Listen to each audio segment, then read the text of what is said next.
ragazzi, io sono Makotov e bentornati sul mio canale. Con l'uscita della nuova serie di Kamen Rider Black Sun su Amazon Prime mi sono detto, magari molte persone non hanno presente la mitologia che c'è dietro questo personaggio, soprattutto perché in Italia non è stato mai trasmesso se non sotto forma di qualche operazione particolare, quindi non possiamo apprezzare la portata di tale fenomeno. Il franchise è molto lungo e sfaccettato, quindi mettetevi comodi, seguitemi in questo viaggio sulle orme del Centauro mascherato. Sigla!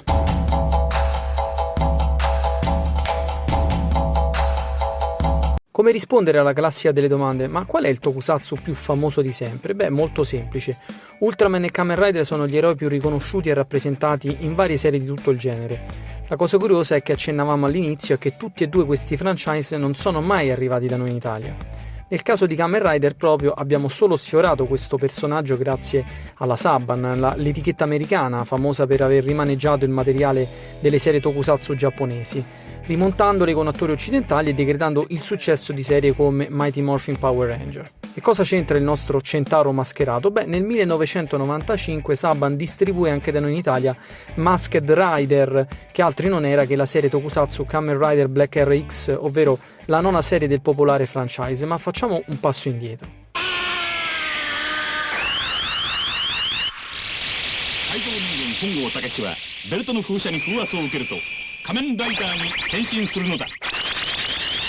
Chi è questa sorta di Branduardi giapponese, vi starete chiedendo? Beh, sotto quel cespuglio, se guardate bene, c'è un cervello geniale che ha partorito personaggi per manga e tokusatsu straordinari.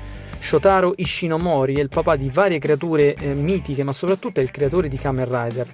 Il 3 aprile 1971 faceva il suo debutto, una delle serie più longeve di sempre, e contemporaneamente, sempre in quel periodo, Ishinomori curava anche l'adattamento manga pubblicato da Kodansha. Il centauro, con la testa che ricorda un insetto, una cavalletta ad essere precisi, simbolo della natura che si ribella, combatte l'organizzazione criminale Shocker che trasforma i poveri malcapitati in mostri e creature antropomorfe chiamate Kaijin. Il protagonista principale, Takeshi Hongo, è interpretato dall'iconico attore Hiroshi Fujioka, che diventerà talmente famoso da avere anche un pianeta minore con il suo nome. Durante le riprese del 10° episodio, Fujioka fu coinvolto in un brutto incidente fratturandosi tutte e due le gambe. Sostituito temporaneamente con una controfigura, successivamente venne introdotto un nuovo rider interpretato da Takeshi Sasaki.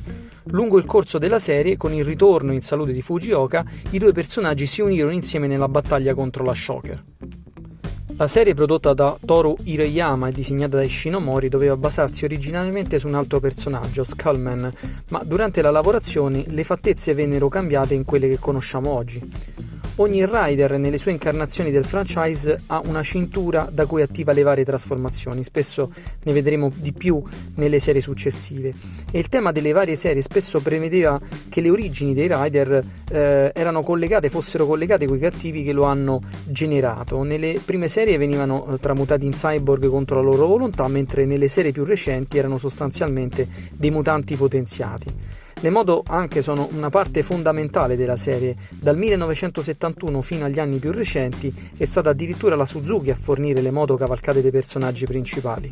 Ogni puntata aveva una caratteristica, quella di introdurre un mostro finale che il rider doveva fronteggiare. Poiché le puntate erano veramente tante, la fantasia per creare questi mostri spesso degenerava in creature sempre più assurde e bizzarre.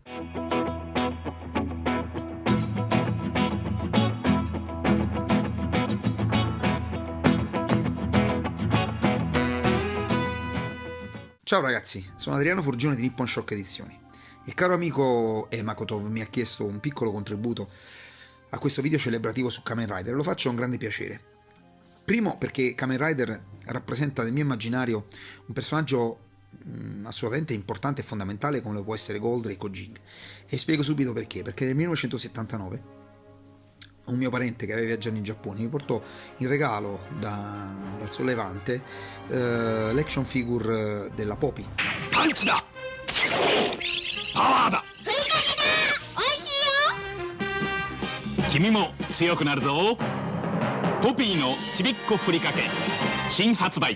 E quindi rimasi particolarmente colpito da questo eroe che in realtà in Italia non ebbi mai modo di vedere in TV.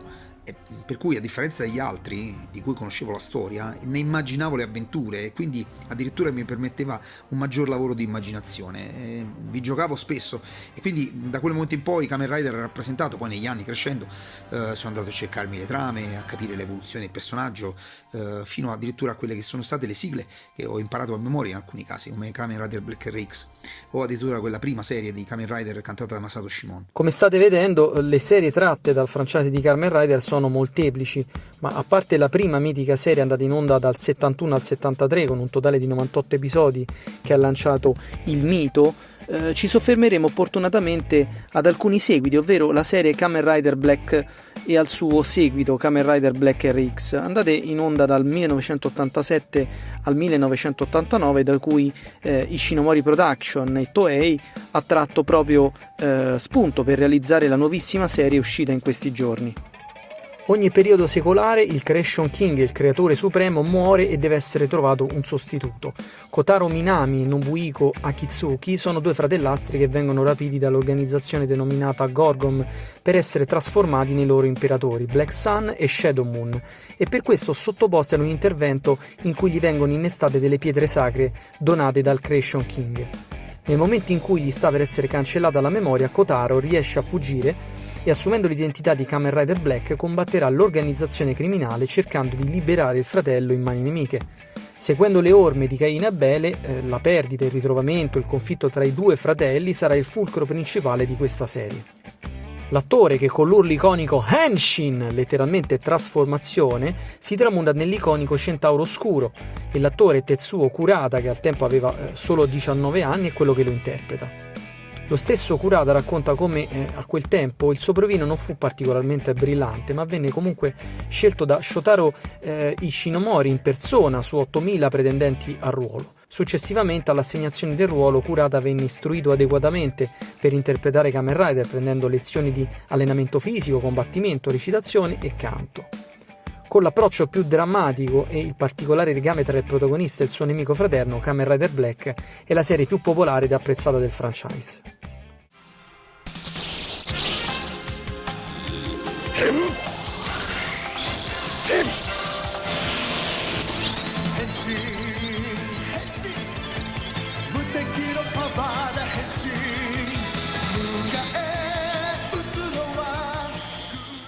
L'importanza di Kamen Rider, però, io ho avuto modo di discuterla, e questo è l'aneddoto che vorrei condividere con voi, con il maestro Junichi Hayama, perché per quanto molti sanno chi è Junichi Hayama, che abbiamo portato come Nippon Shock Edizioni 2 volte in Italia, in pochi sanno che il maestro è un grandissimo fan ed esperto di tokusatsu e sentai, quindi di serie live, serie dal vivo.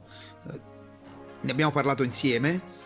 E la cosa è scaturita dal fatto che lui, sul suo brushwork che abbiamo noi pubblicato in versione italiana, lui ha creato delle immagini e degli omaggi illustrati al personaggio di Kamen Rider. Qui abbiamo Kamen Rider 1 e 2, poi abbiamo Kamen Rider V3, eccolo qui a doppia pagina con la classica posa in post trasformazione, e poi ha un personaggio molto particolare della serie dei Kamen Rider, che è Amazon Rider.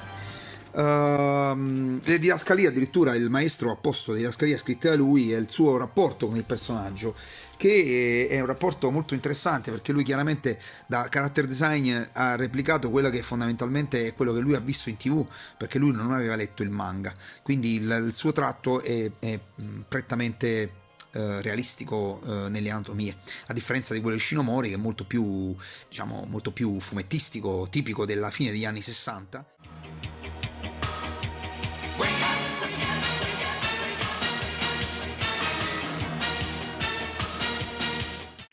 A seguito dell'enorme successo della serie, Tetsuo Kurata venne richiamato per il sequel Black RX e il suo contratto subì un netto miglioramento dal punto di vista economico. Quest'ultima serie aveva un tono decisamente diverso, mentre la prima era più drammatica e dark, questa nuova aveva un approccio più scanzonato, infantile, con incursioni di comicità spesso fuori luogo. Proprio quest'anno ricorre il 50° anniversario del franchise, e per l'occasione, oltre alla serie TV su Amazon citata prima, Ci sono in preparazione vari eventi per celebrare il personaggio, tra cui una splendida mostra dal 23 dicembre al 15 gennaio 2023 che si terrà proprio a Tokyo. Chi si troverà da quelle parti potrà sicuramente godersi uno spettacolo unico. Beati voi.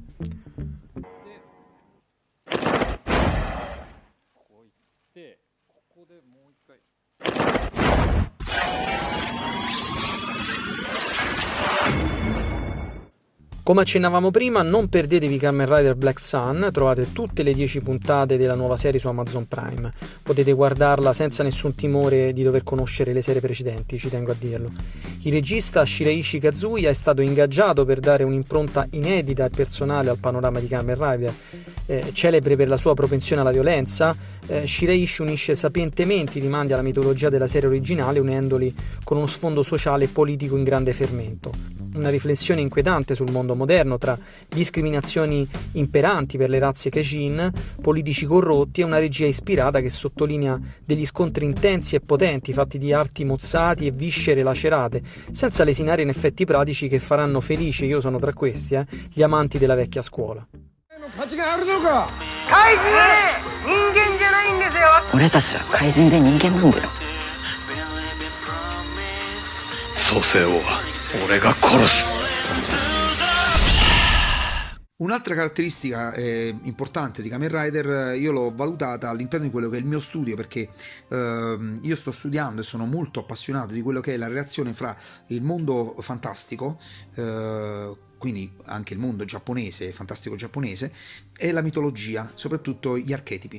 Voi sapete che Joseph Campbell fece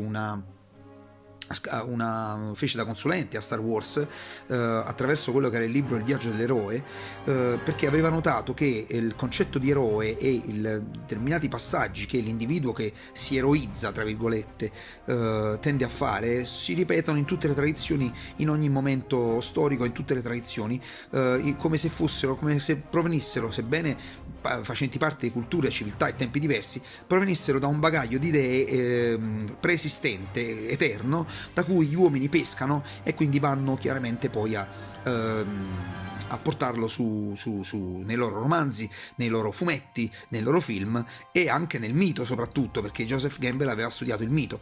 Siccome la fantascienza moderna è un'attualizzazione del mito antico, anche Kamen Rider non sfugge a questo aspetto, ed è quello che io volevo comunicarvi, perché in questo caso il concetto di cavalletta, per quanto può sembrare particolare, perché un eroe a forma di cavalletta è quantomeno strano, no? Perché è un essere ripugnante, comunque è un insetto, e quindi dà anche un senso di repulsione. In realtà non è così, perché gli antichi non avevano questo concetto della cavalletta, e lo troviamo non a caso proprio nella Sacra Bibbia.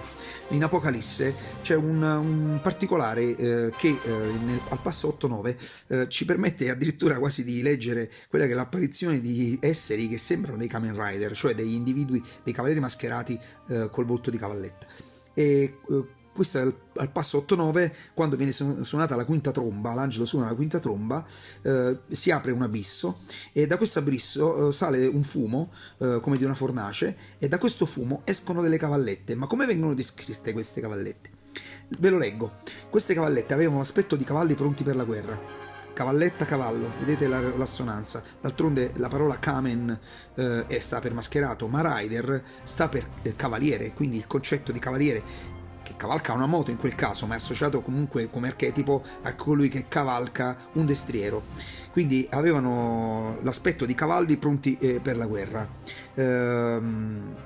Sulla testa avevano come corone, e il loro aspetto era come quello degli uomini. Quindi si tratta di individui, non cavallette nel vero senso della parola. Quindi erano antropomorfi dal viso di cavalletta. Avevano il ventre simile a corazze di ferro e il rombo delle loro ali come il rombo di carri trainati da molti cavalli. Ancora una volta il concetto appunto del rombo, che addirittura in Kamen Rider può essere associato alla Cyclone, no? Cioè alla sua motocicletta. Quindi vediamo che in Apocalisse il mito, in questo caso è associato chiaramente a un libro religioso, ma è un libro comunque associato alla mitologia, perché la religione in tutte le tradizioni è associata alla mitologia, presenta degli individui da umani, dal volto di cavalletta, che emettevano un rombo tonante con una corazza sul petto e che dovevano chiaramente sconfiggere l'oscurità, perché in Apocalisse si tratta di sconfiggere l'oscurità per far sì che vinca la luce. E questo è proprio quello che è presente fondamentalmente anche nei miti moderni, quindi nella fantascienza moderna, e di conseguenza anche in Kamen Rider, che nella sua lotta contro la Shocker, che almeno per quanto riguarda la prima serie, poi le organizzazioni si susseguiranno nel corso delle serie, in realtà l'archetipo è esattamente questo, lo troviamo perfettamente identificato in Apocalisse come con gli uomini cavalletta, i cavalieri dal viso di cavalletta. Io vi saluto e chiaramente spero di incontrarvi nel canale di Emoctov per un altro di questi contributi prossimamente. Grazie per avermi seguito fino alla fine, ringrazio il grande Adriano che come Kamen Rider 1 e 2 abbiamo fatto squadra per rendere omaggio a questo mitologico personaggio. Trovate altri video sul mondo Tokusatsu sempre sul mio canale Makotov, iscrivetevi se non l'avete ancora fatto e ci vediamo al prossimo video. Ciao ciao!